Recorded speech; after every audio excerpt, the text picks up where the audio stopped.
Break के बाद फिर से स्वागत है। बढ़ेंगे अगली खबर की ओर। महाराष्ट्र में राजनीति में आज भी गहमागहमी देखने को मिल रही है। वहीं दोपहर के बाद उद्धव ठाकरे शिवसेना की राष्ट्रीय कार्यकारिणी की बैठक हुई। इस बैठक में 6 प्रस्ताव पास हुए और उन्होंने बैठक के दौरान कहा कि बागी विधायक सुलगते बम पर बैठे हैं। शिवसेना की कार्यकारिणी में कुल 6 प्रस्ताव पास हुए हैं। वहीं शिवसेना भवन में जारी राष्ट्रीय कार्यकारिणी की बैठक में फैसला लिया गया है कि बाला साहब के नाम का दुरुपयोग न हो, इसके लिए शिवसेना चुनाव आयोग का रुख करेगी। मुंबई के शिवसेना भवन में जारी राष्ट्रीय कार्यकारिणी की बैठक में उद्धव ठाकरे ने कहा कि शिंदे पहले नाथ थे, लेकिन अब वो दास हो गए हैं। उन्होंने आगे कहा कि अगर शिंदे में हिम्मत है तो वो अपने पिता का नाम पर वोट मांग कर दिखाएं। बता दें कि राष्ट्रीय कार्यकारिणी की बैठक में 3 प्रस्तावों पर चर्चा भी हुई है।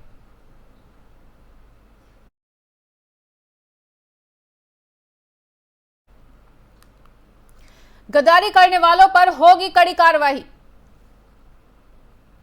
बागी विधायकों को नोटिस जारी। चुनाव आयोग को लिखी गई चिट्ठी।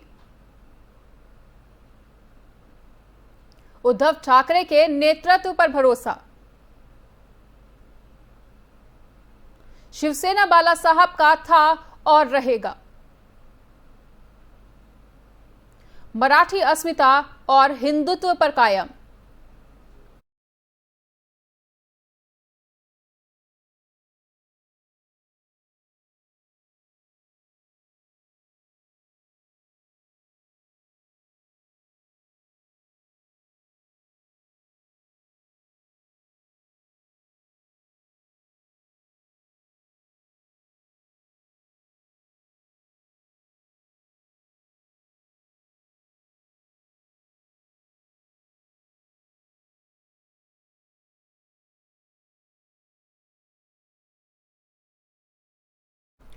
बागी विधायकों पर संजय राउत ने बयान दिया है और उन्होंने कहा है कि लोग गुस्सा भड़क गए तो आग लग जाएगी।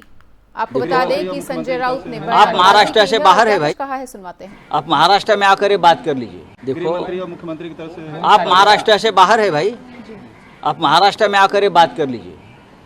किसी की सुरक्षा नहीं निकाली है, ये जिम्मेदारी हमारी नहीं है। लोगों का गुस्सा जरूर है, अब तक गुस्सा जो है उसका विस्फोट नहीं हुआ है, लेकिन हो सकता है। अभी मेरे पास सांगली के लोग आए, हमारे पूछना चाहते हैं हम लोग क्या करें, अगर लोग भड़क गए तो आग लग जाएगी। मैं आपको बताना चाहता हूँ, लेकिन सबको बोला है संयम रखो। मुझे विश्वास है जब ये विधायक मुंबई में आ जाएंगे तो हमारे पाले में आ जाएंगे। सर, अविश्वास प्रस्ताव दाखल झालेला आहे। अरे आणू द्या हो, असले कसले अविश्वास। खरं म्हणजे हे जे काही आमदार पळून गेलेले आहेत त्यांच्यावर महाराष्ट्राच्या 11 कोटी जनतेचा अविश्वास आहे। एकनाथ शिंदेवरती कुठल्याही पद्धतीची कारवाई होऊ शकते का? कारण त्यांच्या एका निर्णयाला पाठिंबा देत अनेक लोक गुवाहाटीत पोहोचले। कोणी कोणाला पाठिंबा दिलेला नाही। ज्या क्षणी हे मुंबईत येतील तेव्हा खेला होबे, तो खेळ सुरू होईल। सभी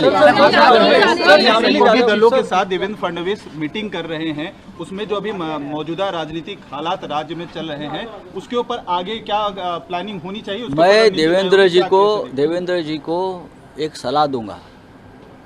वो भी राजनीति में बहुत सालों से माहिर खिलाड़ी है। आप इस झमेले में मत पड़िए। फिर एक बार जो सुबह का हो गया था ना। शिवसेना में अंतर्कलह पर केंद्रीय मंत्री रामदास अठावले ने कहा है कि हमने सरकार बनाने के बारे में नहीं सोचा। माननीय देवेंद्र फडणवीस जी जो विरोधी पक्ष नेता भी है और माजी मुख्यमंत्री भी है, उनके साथ मैंने बात की है और उन्होंने बताया है कि मतलब जो शिवसेना में जो अंतर्गत झगड़ा है उससे हमारा कोई संबंध नहीं है और एकनाथ शिंदे जी और उद्धव ठाकरे के बीच में जो विवाद है वो निपटाए, उससे हमारा कोई संबंध नहीं है और हमें कोई हम वेट एंड वॉच पर हम लोग हैं, हमें कोई घाई नहीं है और सरकार बनाने के संबंध में हमने अभी कोई सोचा था नहीं है। जब आगे क्या होता है हम देखते हैं, लेकिन ये जो माननीय शरद पवार जी, माननीय अजित पवार जी, माननीय उद्धव ठाकरे जी, संजय राउत जी जो बोल रहे हैं कि भाई हम मेजोरिटी दिखाएंगे, तो इतने एमएलए मतलब आपको छोड़ कर चले गए हैं। शिवसेना के 37 एमएलए और 7-8 अपने इंडिपेंडेंट एमएलए उनके साथ है। तो इतने एमएलए अगर बाहर आए तो आप कैसे कौन से मुंह से बोल सकते हैं कि भाई हम मेजोरिटी से करेंगे। तो ठीक बात है, हाउस में अगर देखना है तो हाउस में देख सकते हैं, लेकिन 16 जो एमएलए उनको सस्पेंड करने का कोई अधिकार डिप्टी स्पीकर को तो बिल्कुल नहीं है। और ऐसा अगर होता है तो ये अन्यायकारक भूमिका होगी।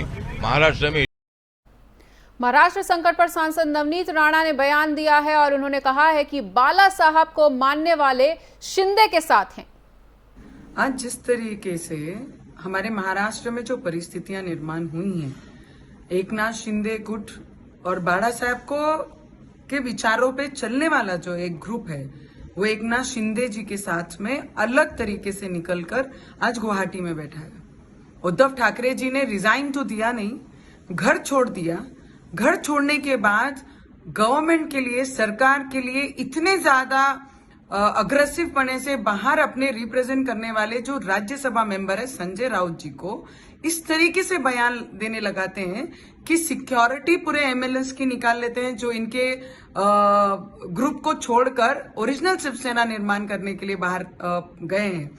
तो उनको ये कहते हैं कि तुम्हारी सिक्योरिटी तो तुम्हें मिलती है, पर तुम्हारे परिवारों को सिक्योर करने वाला कौन आएगा। सीधे खुलेआम प्रेस के सामने वो सभी विधायकों के परिवार को खुलेआम धमकी दे रहे हैं कि आप बच जाओगे पर आपके परिवार को कौन महाराष्ट्र में बचाएगा। इस तरीके से संजय राउत धमकी देते हैं। तानाजी सावंत जो विधायक हैं महाराष्ट्र के, आज उनके ऑफिस में ऐसे कई उद्धव ठाकरे के गुंडे भेजकर उन्हें तोड़फोड़ किया। मुझे एक प्रश्न उद्धव ठाकरे जी को पूछना है, बड़ा आदरणीय बाला साहब ठाकरे जी के एक भी स्पीच में, एक भी विचारधारा में आप कहीं। महाराष्ट्र के मौजूदा सियासी घटनाक्रम पर शिवसेना सांसद ने कहा है कि हम शिव सैनिक हैं और हम लड़ेंगे, जीतेंगे भी। उन्होंने क्या कुछ कहा, ये आपको सुनवाते हैं। हमारे साथ हैं, साहब के साथ हैं और पूरी तरीके से हम शिवसैनिक हैं, लड़ाई लड़ेंगे और जीतेंगे।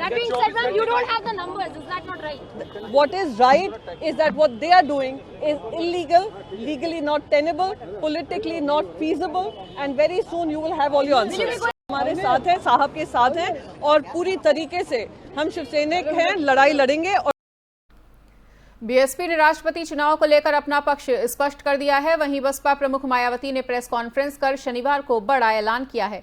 इस दौरान उन्होंने स्पष्ट कर दिया कि राष्ट्रपति चुनाव में बीएसपी विपक्ष के उम्मीदवार यशवंत सिन्हा और एनडीए प्रत्याशी द्रौपदी मुर्मू में से किसे समर्थन देंगी। बसपा प्रमुख मायावती ने कहा है कि हमारी पार्टी ने आदिवासी समाज को अपने मूवमेंट का खास हिस्सा माना है और इसी को मानते हुए द्रौपदी मुर्मू को राष्ट्रपति पद के लिए अपना समर्थन देने का निर्णय लिया है। हमने यह अति महत्वपूर्ण फैसला बीजेपी और एनडीए के पक्ष या फिर विपक्षी पार्टी के विरोध में नहीं लिया, बल्कि अपनी पार्टी के मूवमेंट को ध्यान में रखते हुए एक आदिवासी समाज की योग्य और कर्मठ महिला को देश की राष्ट्रपति बनाने के लिए लिया है।